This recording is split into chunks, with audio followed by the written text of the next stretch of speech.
Antes de comenzar con este video, quiero recordarles que ya está disponible la quinta parte de la historia de una secta en Spotify. Recuerden que el link lo encontrarán en descripción y en un comentario fijado.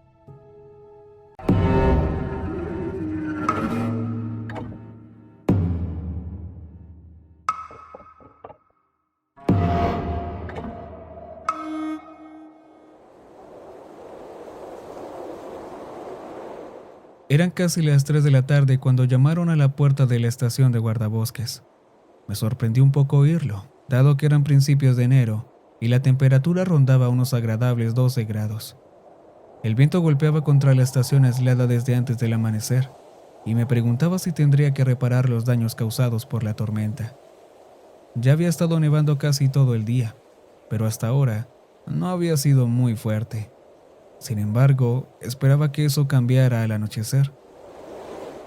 No solía cerrar con llave la puerta principal de la estación de guardabosques, pero últimamente no cerraba bien y tendía a abrirse cuando era golpeada por una fuerte ráfaga, así que la dejaba con seguro hasta que pudiera repararla. Los golpes fueron suaves, de algún modo vacilantes y casi corteses, si eso tiene algún sentido. Fue tan silencioso que casi lo oí por encima del silbido del viento y el crujido de la estación. Estaba escribiendo un correo electrónico para pedir un nuevo generador, ya que el mío no funcionaba bien, y tuve que dejar de teclear y escuchar atentamente para asegurarme de que lo había oído. Cuando volvió a sonar, un poco más fuerte esta vez, me aparté del escritorio. Afuera había 5 personas, 3 hombres y 2 mujeres, vestidos con lo que parecían abrigos caros, todos muy parecidos, excepto por los diversos colores brillantes y todos con el conocido logotipo de North Face. Sus rostros ansiosos se asomaban desde el interior de las capuchas y tuve que reprimir una sonrisa. Parecían vestidos para escalar el Everest, no para recorrer los senderos más bajos de los Adirondacks. Turistas, probablemente europeos y probablemente la primera vez que veían este tipo de tiempo. Era algo bastante común. Gente de todo el mundo venía a visitar estas montañas, en busca de la belleza natural que les ofrecíamos. Yo no era indiferente. Si uno no estaba acostumbrado al clima impredecible de aquí en invierno, podía tomarte por sorpresa y volverse peligroso rápidamente. «Hola», dije alegremente, dando un paso atrás en la puerta y haciéndole señas para que entraran. «Vamos, pasen y caliéntense junto al fuego». El hombre que había estado llamando a la puerta se giró hacia sus compañeros, dijo algo en español y luego se giró hacia mí con una amplia sonrisa y asintió con la cabeza, pasando a mi lado y entrando a la calidez de la estación. El resto lo siguió rápidamente, ansiosos por resguardarse del viento frío que soplaba con fuerza en el exterior. En cuanto estuvieron todos dentro, volví a cerrar la puerta y eché el cerrojo para asegurarme de que no se abriera.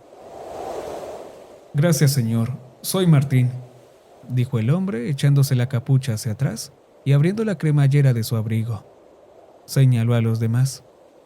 «Esos son Lucas, Diego, Sofía y Triana». Saludé a cada uno con la cabeza. Martín continuó con una sonrisa. «Hace mucho frío. Venimos a visitar Estados Unidos desde España, para ver sus hermosas montañas y disfrutar del bonito paisaje. Pero parece que se acerca una tormenta y tememos que haya mucha nieve. Por desgracia, no estamos preparados para esto». Asentí con la cabeza, le di una palmada en el hombro, pasé junto a él y abrí la puerta que conducía a la habitación del refugio. «Eso es cierto, amigo. Me temo que esta noche nos espera una ventisca. Mal momento para dar un paseo invernal por las montañas. Afortunadamente resulta que tengo espacio suficiente para que usted y sus amigos se sientan como en casa y esperen a que pase la tormenta. Me llamo Jackson Turner. Hay café allí en la mesa y literas y una cómoda zona para sentarse». Cuando el grupo se quedó mirándome sin comprender durante un momento, les ofrecí la sonrisa más amable que tenía e hice un gesto hacia la habitación. Todos sonrieron y asintieron con la cabeza mientras pasaban a mi lado, dejaban las mochilas en las literas y empezaban a quitarse el equipo para el frío. Me aseguré de que todos tuvieran algo caliente para beber y de que entendieran que podían quedarse hasta que el tiempo se despejara antes de volver a mi mesa. Todos parecían muy agradables y agradecidos por mi ayuda, y se alejaron de mis pensamientos mientras yo continuaba con mi trabajo administrativo. Pasó otra hora antes de que llamaran a la puerta por segunda vez, con un ritmo lento y extrañamente arrítmico, algo inseguro y no tan tímido como el de mis otros huéspedes.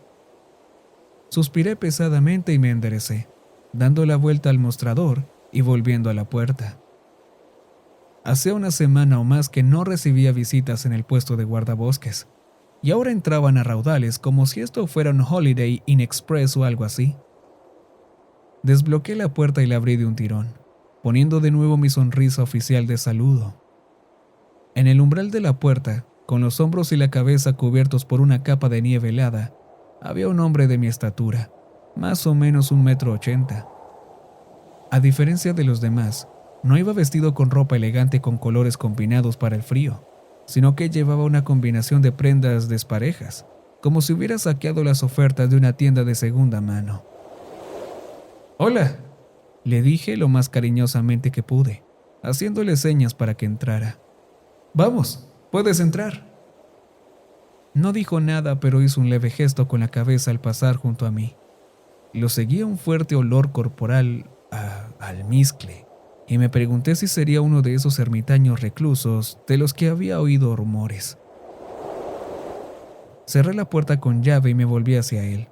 Ya se había fijado en la sala de literas de la izquierda, donde se estaban instalando los españoles, y se dirigió hacia allí y se sentó en una de las literas vacías de la esquina trasera de la sala. No se quitó el abrigo ni saludó a los demás, y observé con cierta curiosidad que no llevaba ningún tipo de mochila. Pude ver que los demás sonreían y le hacían cumplidos, pero él se quedó allí sentado, con los ojos oscuros observando tranquilamente la actividad sin decir una sola palabra. Había un leve atisbo de sonrisa en sus labios, incongruente y en cierto modo desconcertante. Solo tardaron unos instantes en abandonar sus intentos de incluirlo en la conversación. Por un momento me pregunté si estaría en estado de shock. La temperatura estaba bajando muy deprisa y ya hacía demasiado frío para la ropa que llevaba. Consideré la posibilidad de echarle un vistazo para asegurarme de que no tenía signos de hipotermia, pero algo en él me decía que tal vez no le agradaría la idea. Me quedé un momento en la puerta de la litera, observando la escena. Había algo en el recién llegado que me parecía raro. No podía precisarlo, pero la forma en que se movía, su falta de comunicación, el modo en que estaba sentado, inmóvil en la litera de la esquina, me parecían extraños. También había algo más, algo que no podía identificar, algo que cosquillaba en el fondo de mi conciencia fuera de mi alcance, más una inquietud instintiva que un pensamiento coherente. Esperaba que el hombre tardara unos minutos en calentarse y luego volviera a ponerse en camino. Al volver mi atención a los demás, me di cuenta de que también debían de encontrar algo raro en él, ya que todos se habían agrupado inconscientemente en torno al extremo de la mesa más alejado de él, y hablaban en voz más baja que antes, más apagada. Periódicamente lanzaban miradas rápidas e incómodas en su dirección, como si se aseguraran de que no se había movido y seguía sentado allí. También observé con curiosidad que ninguno de ellos se sentaba de espaldas al hombre, probablemente también inconscientemente. Estaba a punto de acercarme y hablar con él, para quitarme esa extraña sensación, cuando Martín apareció frente a mí, con el ceño fruncido. «Señor, mis amigos y yo estamos preocupados por los otros campistas». Esto llamó mi atención. No había ningún campista registrado para este día. ¿Era el recién llegado uno de ellos? Tal vez estaban en problemas. ¿Qué campistas?», pregunté frunciendo el ceño. Señaló vagamente hacia el norte. «Pasamos por su campamento de camino al punto de observación, antes de que el tiempo nos devolviera aquí, a medio kilómetro por el sendero, en un claro junto a un pequeño arroyo». Lanzó una rápida mirada por encima del hombro al extraño sentado en la esquina. Pensaba que era otra vez la misma inquietud. Martín continuó. Eran tres, dos hombres y una mujer. Tenían algunas de esas tiendas para el frío montadas y parecían estar bien preparados para la tormenta, al menos por lo que pudimos ver. Nos detuvimos y nos calentamos un rato junto al fuego. Parecían muy experimentados y no les preocupaba el frío, pero yo no soy ningún experto. Bueno, por lo que dices parece que van a estar bien, dije con la mejor sonrisa tranquilizadora que pude reunir. Deberían haberme avisado, pero si están tan preparados como dices, estoy seguro de que estarán bien. Cuando pase la tormenta, iré a ver cómo están, para asegurarme. Volví a desviar la mirada hacia el hombre y luego la clavó en la mía con una intensidad sorprendente, como si intentara decirme algo solo con la mirada. Los campistas, todos llevaban muy buena ropa. El hermano de Sofía es escalador en algunas regiones muy frías, y ella reconoció el equipo de los campistas como similar al que él usa. Pues mejores noticias aún. Empecé, pero Martín me cortó. Exactamente igual que los pantalones que lleva ese hombre ahora. Volví a mirar al hombre y me fijé de nuevo en su mezcolanza de ropas. Los guantes que aún llevaba parecían delgados y poco adecuados para el clima invernal, pero parecían bien hechos y habrían estado bien para una excursión otoñal suave.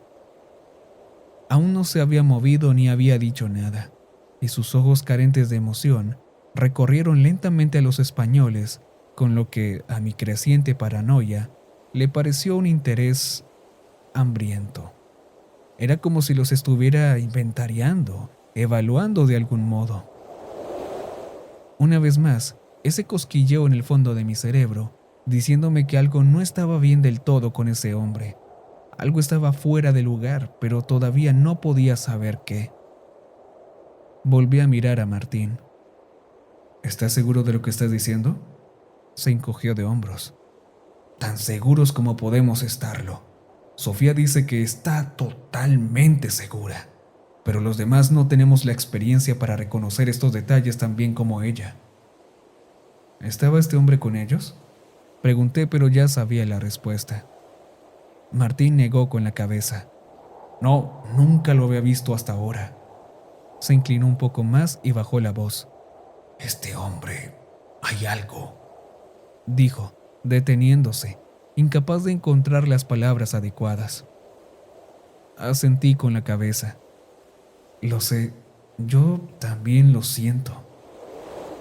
Volví a mi escritorio, abrí un cajón, agarré la pistola y me la colgué del cinturón.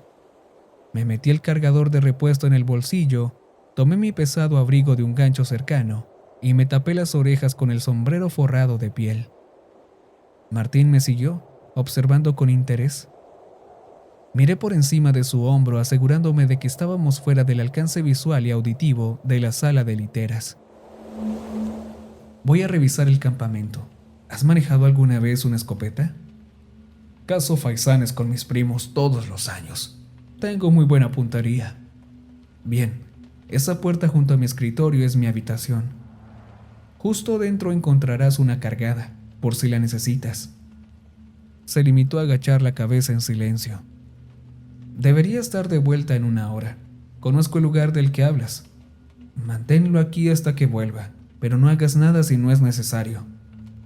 Dije, cerrando el abrigo y asegurándome de que la ranura con cremallera que cubría mi pistolera estuviera abierta y accesible. Ten cuidado, Jackson. Siento algo de oscuridad en el aire. Me limité a sentir con los labios apretados antes de abrir la puerta y salir al viento.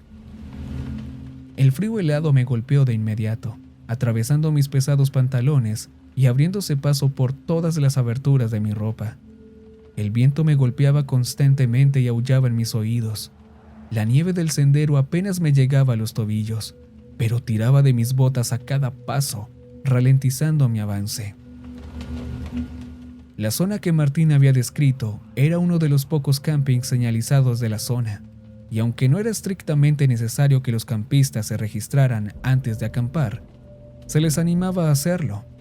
En lo más profundo del bosque, a 30 kilómetros de la ciudad más cercana, el único salvavidas que había eran los guardabosques. Si algo salía mal, el hecho de haberse registrado en la estación de guardabosques podía significar la diferencia entre la vida y la muerte. Pero eso no significaba que todo el mundo siguiera esa norma. La mayoría de las veces eran los campistas nuevos, los que carecían de la sabiduría de la experiencia, los que no sabían o no creían necesario registrarse antes de acampar. A veces ocurría lo contrario. Algunos campistas muy experimentados creían que no era necesario, que podían hacer frente a cualquier cosa que se les presentara. En cualquier caso, mientras seguía aquel sendero del norte, una creciente inquietud empezó a teñir mis pasos. Sentía que la ansiedad me hacía cosquillas en cada respiración. No sabía lo que me iba a encontrar. Si tenía suerte, encontraría 3 tiendas de campaña, con sus ocupantes acurrucados y a salvo. En ese caso, me limitaría a ver cómo estaban y volvería a mi puesto, con suerte antes de que empezara lo peor de la tormenta. Si no, bueno, tendría que averiguarlo cuando llegara. Media hora más tarde llegué al camping, o al menos lo que quedaba de él. Los restos de lo que obviamente eran 3 tiendas de campaña de invierno de gran calidad estaban colocados de forma compacta alrededor de una hoguera central, con su material de color rojo brillante destrozado y desgastado y ondeando violentamente en el feroz viento. Tiré de las orejas de mi sombrero hacia abajo, ajustando más el barboquejo. «¿Hola?», grité, esforzándome para que mi voz se elevara por encima del viento. Incluso con toda mi fuerza seguía sonando patéticamente impotente en el rugido de la tormenta que se avecinaba. «¿Hay alguien aquí?». Esperé un largo rato, pero no oía nada más que la ráfaga de viento y el chasquido como un látigo de la tela de nylon. El campamento tenía todas las características de un ataque de oso, excepto que yo no había visto uno en meses, y nunca habíamos tenido un ataque en esta zona del que yo hubiera oído hablar. No era como los bosques del oeste.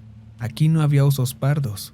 Osos negros, sí, pero eran más pequeños y ni de lejos tan agresivos como los grandes pardos. Podían ser peligrosos, sobre todo si se asustaban o se sentían amenazados, pero no se dedicaban a cazar humanos. Avancé unos pasos más hacia el campamento, desenfundé mi arma y la mantuve a baja altura mientras realizaba una rápida inspección visual de las tiendas. Nada. Ni señales de cuerpos, ni sangre, ni lucha. Nada de nada. Solo tiendas destruidas que podrían haber sido abandonadas por los campistas cuando el viento empezó a arreciar y la tela a fallar. Y entonces algo me llamó la atención. Un destello de color gris oscuro, parcialmente oculto por la nieve entre 2 de las tiendas. Otros 10 minutos de nevada y no lo habría visto. Me acerqué y golpeé el bulto de tela congelada, volcándolo antes de recogerlo con la mano libre, manteniendo mi arma preparada. Era un par de gruesos pantalones de invierno, viejos y rotos y cubiertos de manchas de color marrón rojizo oscuro, que parecían demasiado frescas de lo que me gustaría. Estaban forrados de piel y parecían de lana. En cuanto los levanté de la nieve, el viento me lanzó a la cara un olor almizclado que me resultaba familiar, y los dejé caer con repugnancia. Medio metro más allá, el matiz azul en la deriva blanca atrajo mi atención y me acerqué con cautela.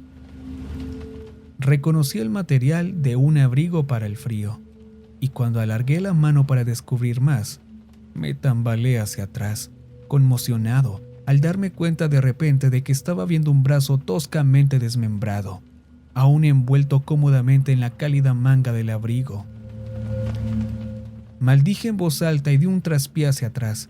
Tropecé con las piedras que rodeaban la hoguera y me caí.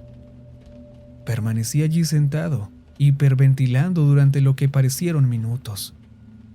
El tiempo suficiente para que el frío glacial se instalara en mis piernas.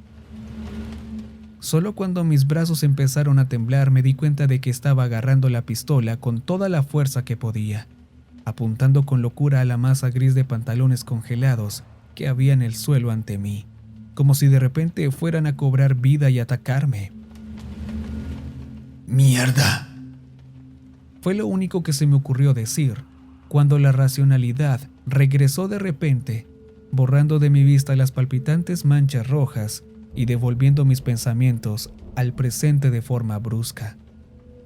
El martilleo de mis oídos empezó a disminuir, sustituido de nuevo por el implacable lamento del viento. Me puse en pie de un salto y empecé a correr por el sendero, de vuelta a mi puesto, donde Martín, Lucas, Diego, Sofía y la otra chica me estaban esperando. ¿Con quién? ¿Era una especie de asesino en serie psicópata, acechando las solitarias rutas de senderismo del norte del estado de Nueva York? Eso no tenía ningún sentido. Llevaba aquí 3 años y nunca había oído nada parecido. Mientras corría torpemente por la nieve, que ahora me llegaba a media espinilla, recordé aquellos pantalones grises, desechados en el camping. Habían sido destrozados, no solo rasgados y desgarrados por el paso del tiempo y el uso.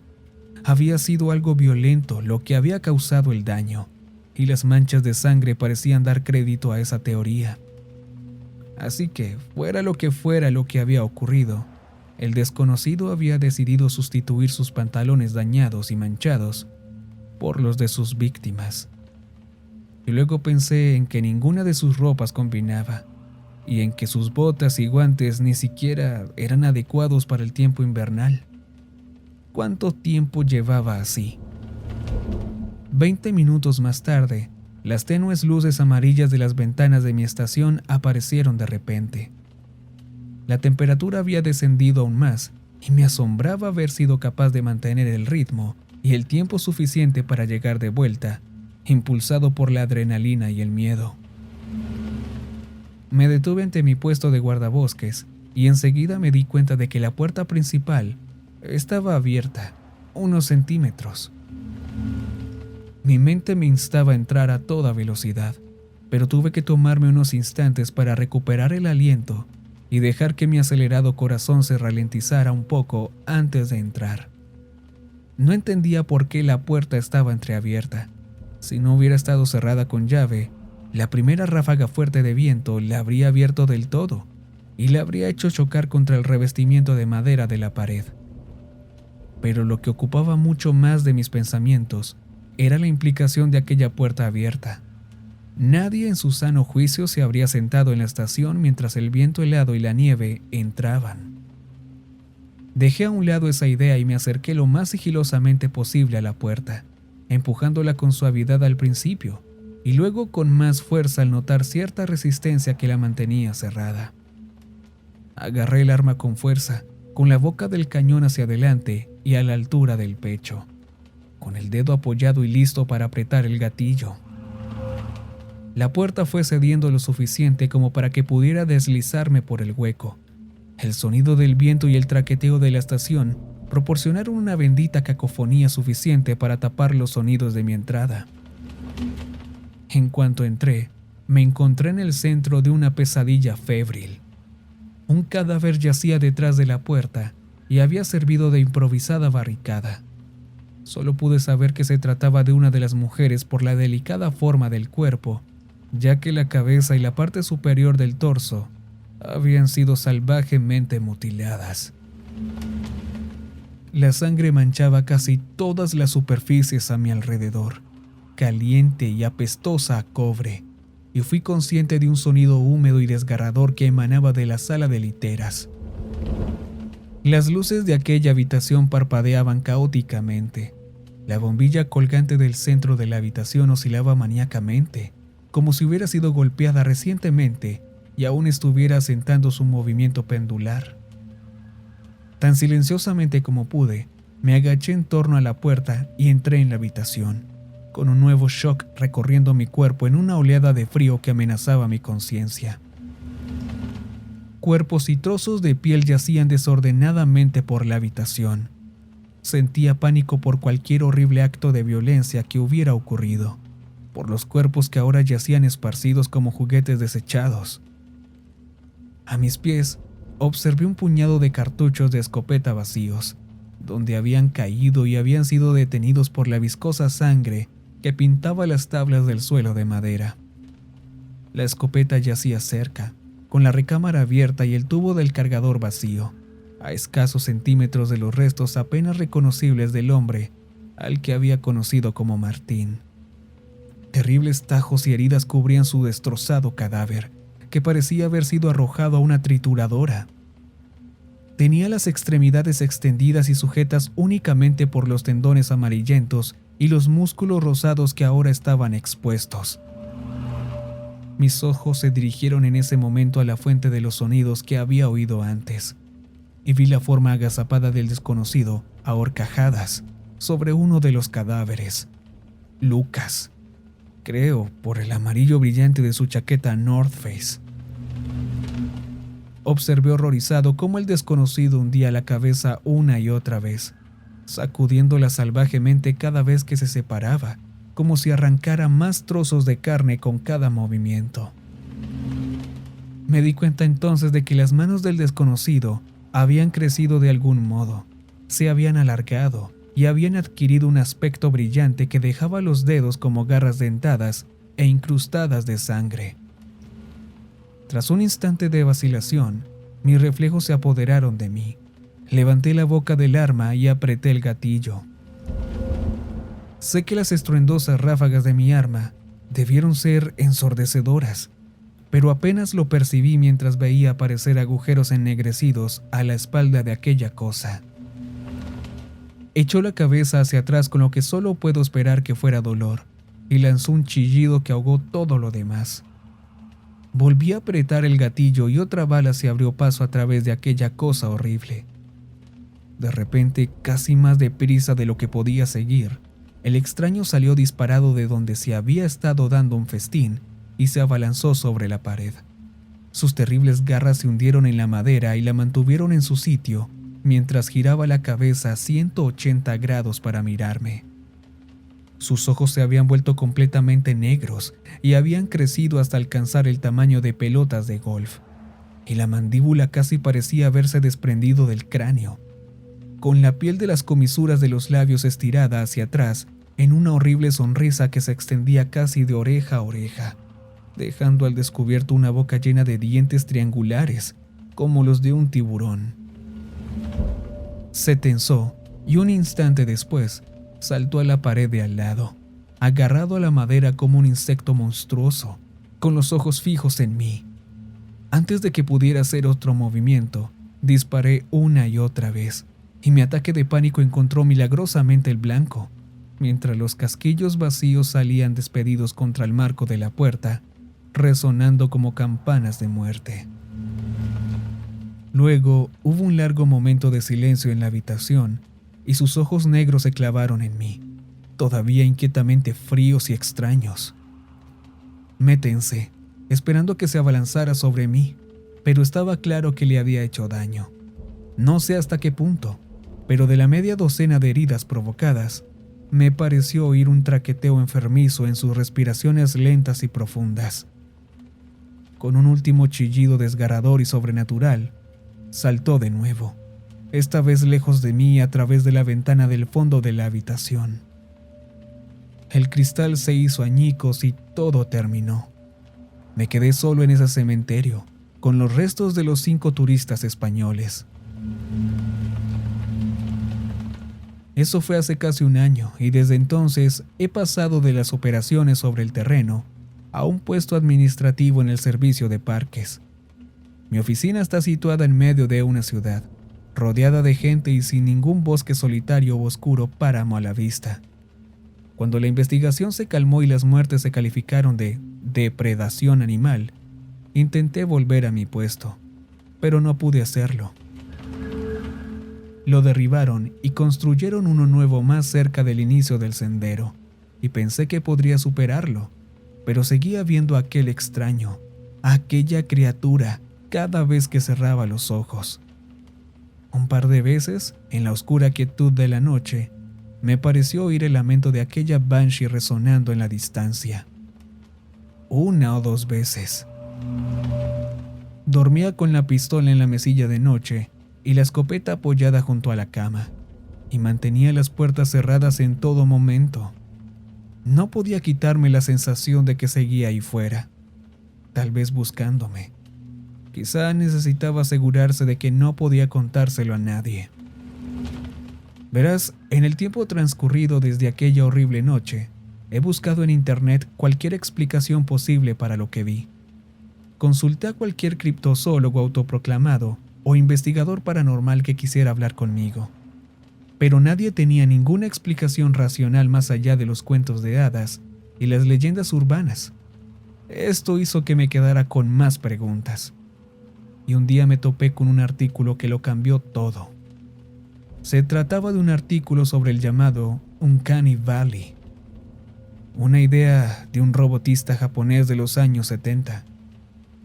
Al principio, estuve a punto de pasarlo por alto, ya que parecía referirse sobre todo a robots y gráficos por ordenador, y a cómo la gente se siente cada vez más incómoda cuanto más realistas son estos diseños. Pero entonces leí una teoría sobre por qué la gente puede reaccionar así y cómo puede ser un artefacto evolutivo que queda en los rincones oscuros de nuestros cerebros.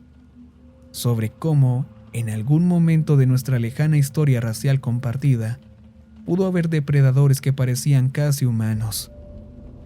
Podían ser tan parecidos a nuestros antepasados que fueron capaces de mezclarse con nosotros casi a la perfección. Según esta teoría, los humanos primitivos podrían haber desarrollado un agudo sentido del reconocimiento facial como mecanismo de supervivencia. Es posible que se transmitiera a través de la memoria genética, desvaneciéndose un poco con cada generación hasta llegar a nuestros días, en los que existía como poco más que una advertencia instintiva cuando mirábamos a alguien que no estaba del todo bien, alguien que parecía casi normal, pero quizás con la más mínima imperfección que le hacía parecer un poco diferente, alguien a quien nuestro instinto nos decía que no pertenecía a nosotros. Me pregunté si estas cosas han estado con nosotros todo el tiempo, escondiéndose, acechándonos. Ayer de camino a la oficina, vi a una joven sentada sola en la parte trasera del vagón del metro. Aunque estaba abarrotado, los asientos de al lado estaban vacíos y me di cuenta de que los demás viajeros parecían evitar acercarse demasiado a ella. No creo que nadie se diera cuenta, pero la gente la miraba con inquietud de reojo. No había nada abiertamente fuera de lugar en ella, y podría haber sido casualidad que nadie hubiera decidido sentarse a su lado. Sin embargo, no podía quitarme la sensación de que algo no encajaba.